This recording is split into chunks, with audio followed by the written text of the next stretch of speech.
Look at that beautiful sunset, man. Okay. Or no, sunset, sunrise, shit. Good morning, bro. I think today's video is going to be really informative in the concepts that we're actually going to delve into. And the two concepts which I think really bleed into each other are the zone of proximal development and the region beta paradox. I think these two concepts are really important to understand when it comes to self-improvement, because it allows us to understand why certain things happen, and it allows us to understand how we can push ourselves out our comfort zone to a point where it's enough development, where we're not comfortable enough to stay in the position where we are, but it's just uncomfortable enough where we don't lose the level of competence that we have in solving that task. Because we all know that if something is too out of our comfort zone and too challenging for us, what tends to happen is that we'll fail it countless times because we haven't reached an area of competence where we're able to do that. And we'll end up quitting and stopping because of that. So we'll start off with the zone of proximal development. Now this is a theory, a concept that I learned quite a while back, and I still kind of use it to this day, and I really talk to people about it because I think it has one of the most important applications to real life. And I'll give an example in relation to our school education system where this makes sense.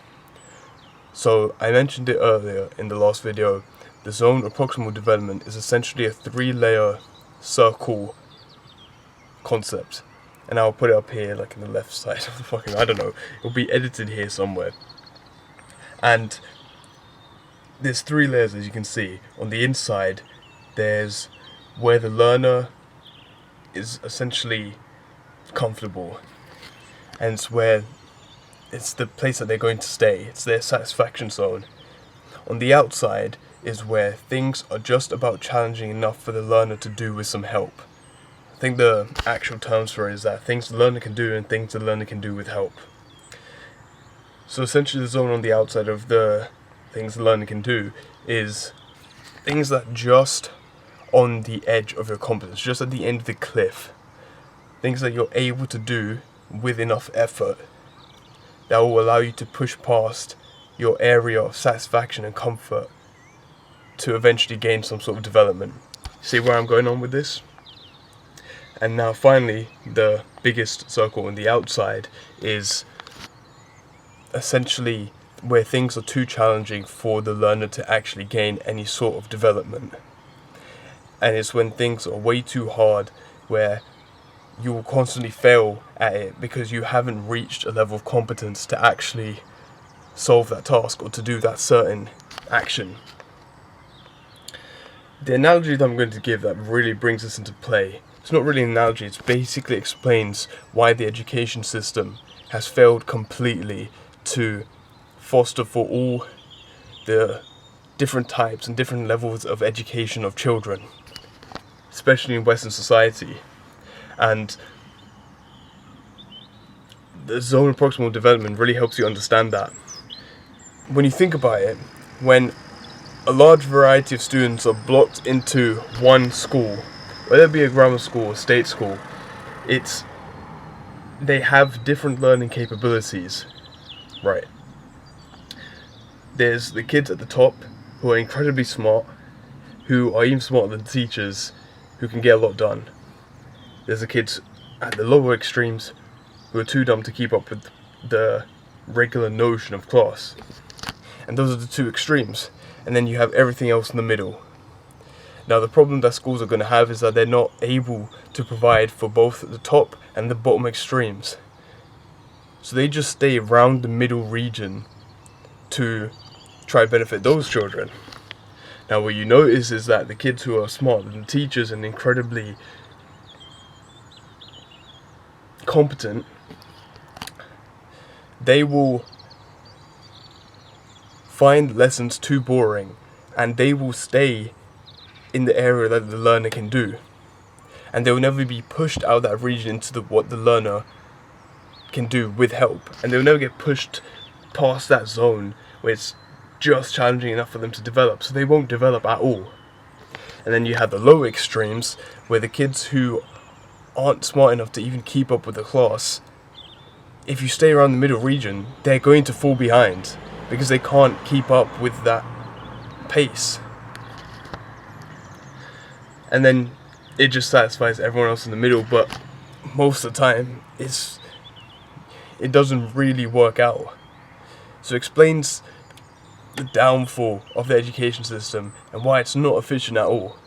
And it's also why, when I was talking about this to one of my friends, he said it's also why mismatching students with the wrong university is one of the greatest crimes the system can commit.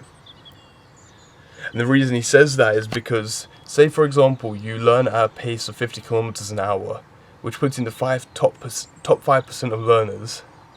You're an incredibly competent person. But say you somehow get inside of a university which they learn at a pace of 60 kilometers an hour, which puts them in the top 2% of learners. If you get in there and you fail outside of that university, you're going to be looked down upon. And you're going to look like as if you're a failure. Even though that's not the same as failing out some shitty university. It's like failing out of Harvard isn't the same as failing out of some next university from a random place in London. But it's seen as the same thing. A fail is a fail, no matter where you fail out of.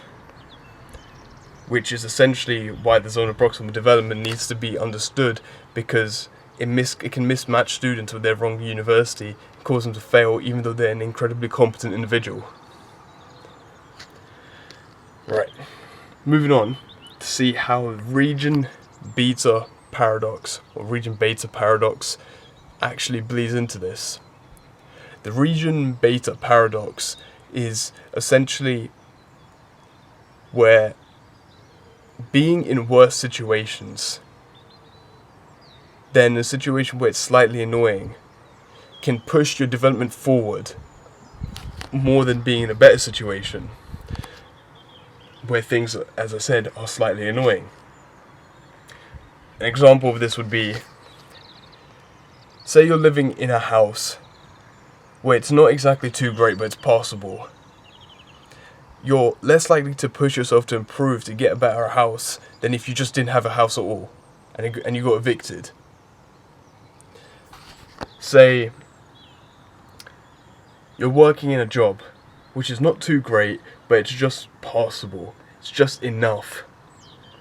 You're better off to get fired from the job and not have one at all to actually push forward to find a better job than you would be staying in that job and staying in that place of comfort. I think essentially the main concept around it was that if you were to go less than a mile, you'd walk it. If you were about to go more than a mile, you'd drive it. So it's essentially, if the situation was worse where you need to go further, you're more likely to push yourself forward and go even further than that. Paradoxically, you would travel 2 miles in the time that you'd walk 1 mile.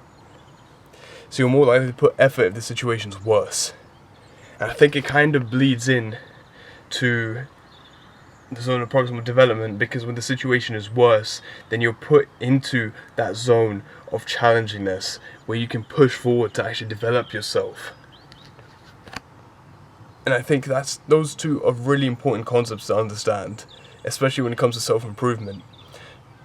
And maybe it's on the bit more advanced side of things, but I think it's still important to get a sense and grasp the concepts, even vaguely, to help you push forward in your self-improvement journey. So guys, I hope that sounds so cringe. Okay bro, hope you guys found that valuable and it was something to help you actually push yourself forward, maybe today, tomorrow, next week, and so on. When the going gets tough, the tough get going. And on that note, I'm out.